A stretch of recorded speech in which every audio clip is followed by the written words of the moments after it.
Good morning, recruiting gym champions. I hope you're well. Today, I am joined by Russell Monday. Hey, Russell. Hi, Alex. How you doing? Very good, thanks. Very good. As many of you will know, Russell is our contract specialist coach within the gym, and we've got a busy week ahead of us because we're creating your new course, Russell.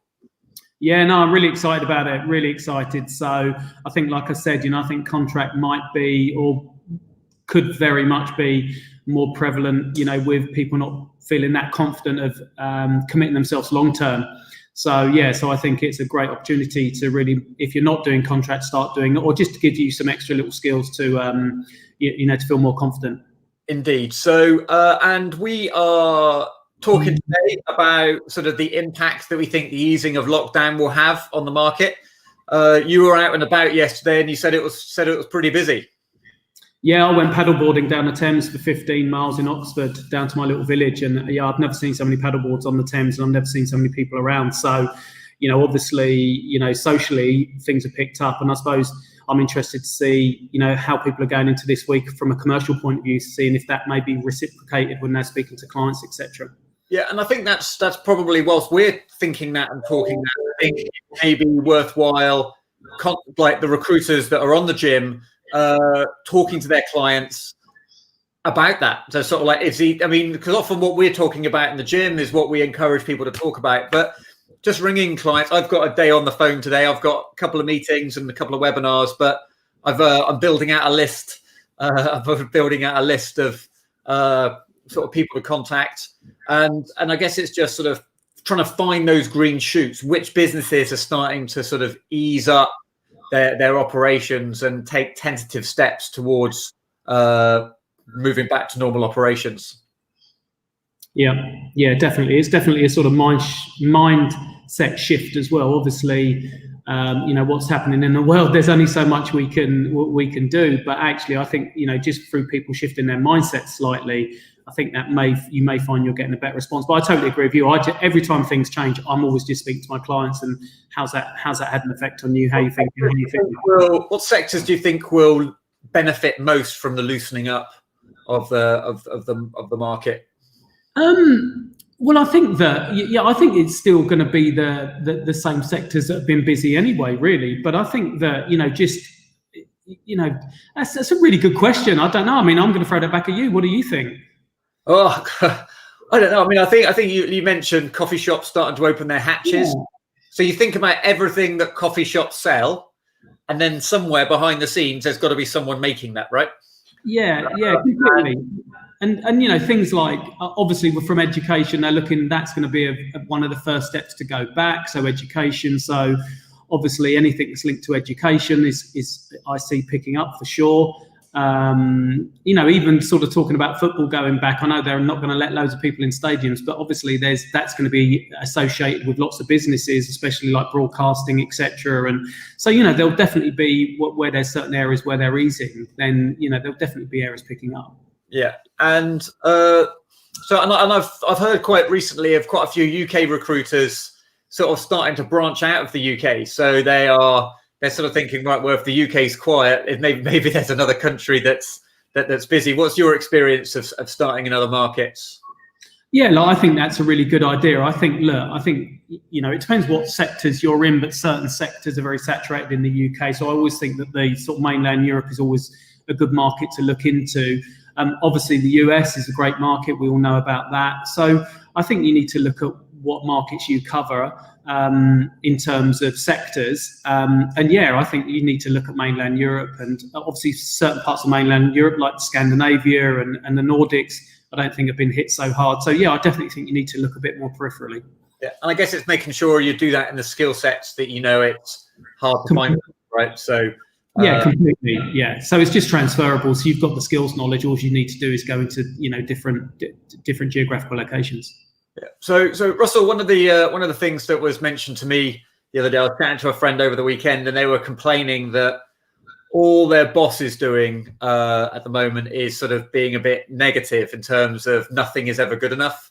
We haven't done this right. We haven't done this right. We need to do more of this. We need to do more of this.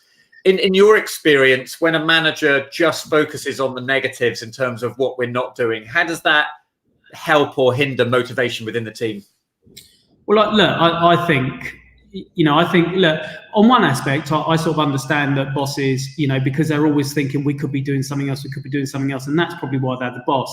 But I think at the end of the day, my message is, we sit down as a team, we look at where our victories are, we sit down, we discuss some actions and plans, and we agree that this is where we're going to focus our energy, and then we review that consistently, and we look for our little wins, because if you're constantly looking at negatives, then it's just going to grind you down.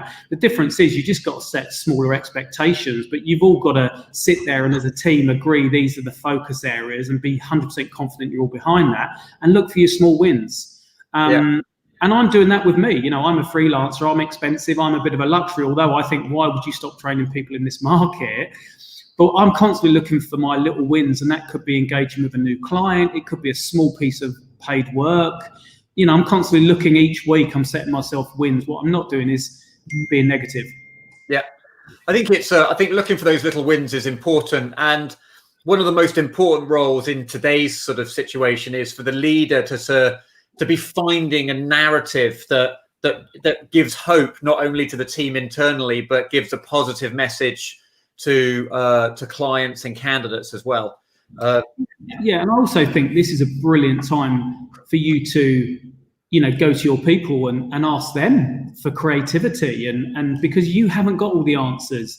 And I think normally when you're in the throes of doing your job, you tend to be a little bit more controlling potentially. But for me, this is an opportunity. If I was running a recruitment business again, I'd be saying, what do you think, guys? What ideas have you got? How are you thinking creatively? And that's how you're going to get buy-in and create positivity for me. Yeah, and I think actually the recruiters are the ones that are nearest the ground. So I was playing golf with someone yesterday, first round in a year, very emotional, very expensive in balls as well, and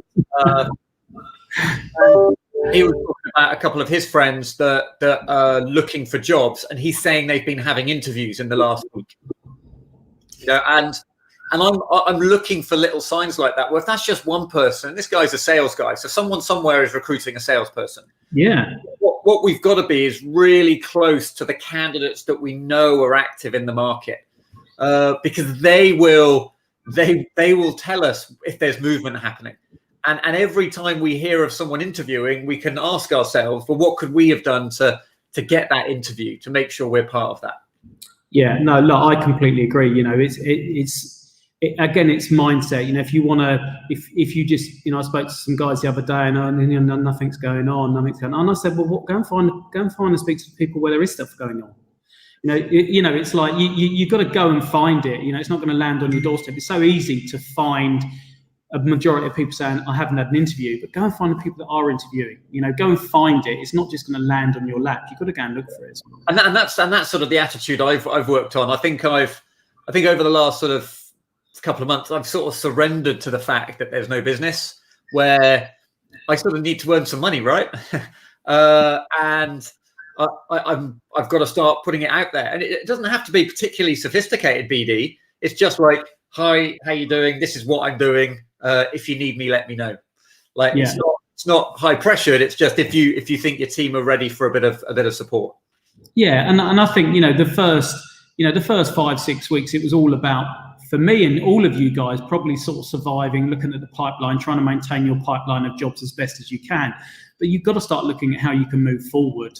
Like I say, your expectations are going to be low, but you've got to start looking at, how do I move forward? How can I learn from and come out of this period a better person, a better consultant, a better manager, a better leader? Because you've got to, like I say, it's sort of trying to maintain that basic level and then looking at how you can move forward. And that's where I think, Russell, sort of looking for the green shoots is good. So just a heads up for everybody, at the bottom of your screen, you'll see there's a little tab saying polls. We've got almost 50 people live, and I know we've got lots more on LinkedIn, but could you answer the poll? What we're asking today is, have you started to see any green shoots? So we've got number one option. What do you mean? I live in a forest. I see lots of green shoots. 1 or 2 green shoots. Nope, still pretty barren. So we've had about 10 or 12 at the moment.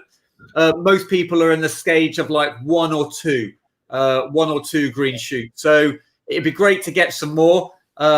We still don't have anyone on the call that lives in a forest. I wonder, that's because the healthcare recruiters are too busy filling all the vacancies that they've got, which is good. So that's interesting, Russell. We're seeing 85% of people are starting to see one or two green shoots. That's brilliant. And that sort of gives me hope that, you know what, if I would look at, if you've seen one or two green shoots on your system, find how many people you've spoken to and think, well, if we can see one or two green shoots by speaking to that many people, how many green shoots are out there? Yeah. It often, I think, in this market, rather than seeing it as there's no green shoots, look at it as if it's dark, right? And our activity, sometimes when you play those games and the rest of the world is dark until you've been to that part of the world, and then effectively you've mapped it, and then it lightens up, and the further you go, the more light that you see. I think that's sort of the way it is. We've just got to assume the world outside of our contact circle is dark.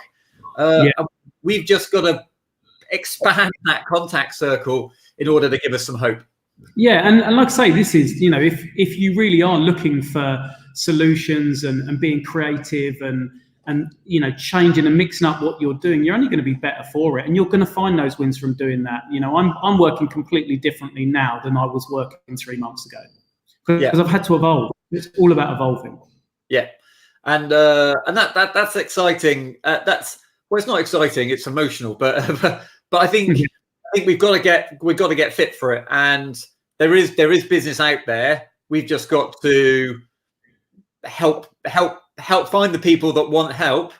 And I think, in your experience, Russell, one of the challenges that came up last week was that whilst clients are starting to recruit, candidates seem to be holding on quite tightly. What's your advice in terms of energizing candidates to look that may well currently not be responding to LinkedIn adverts because they're sort of thinking, I'm safe here? I think my message, I used to say this to people that got made redundant, rather than being sort of morose about it and down about it, I would say, look at this as an amazing opportunity. It's almost like a blank canvas, So my message is actually, yes, this is difficult times, but I want you to see it as an opportunity. So if I could sort of wave my magic wand and you could get this incredible job, what would that incredible job look like? Let's not focus on that there may be not as much opportunity out there, or you're worried about leaving an opportunity. I would still say, let's put that to one side. And if an incredible job landed on my desk, what would it need to look like for me to give you a call for you to be interested? Because that doesn't change. Your dreams and your visions, your goals of what a great job would look like, your next role, is still the same. It's just about confidence of taking that step in the current climate.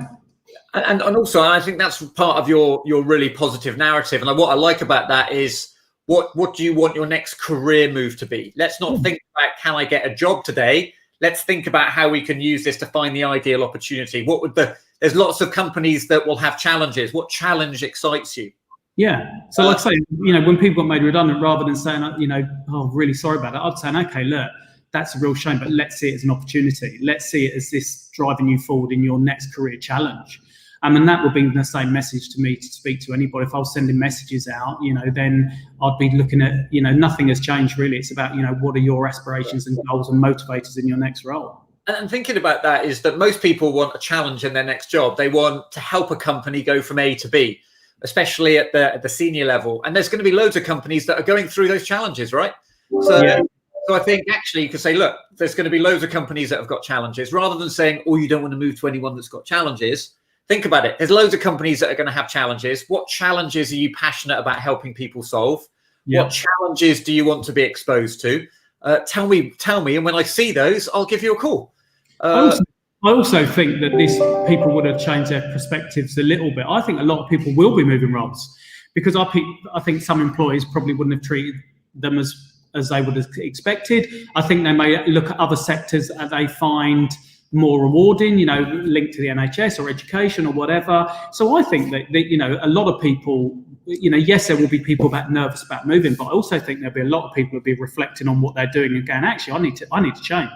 Yeah, and I can name you 3 friends that have started looking for jobs and are interviewing at the moment because they decided that they don't want all the stress and hassle that comes with their current job. They want to go from a big, high-pressured corporate to a smaller, medium-sized business where it's still busy and there's stress, but it's not about striving to be the next CEO or the next CFO. They're just going, you know what, maybe the level I'm at is pretty cool.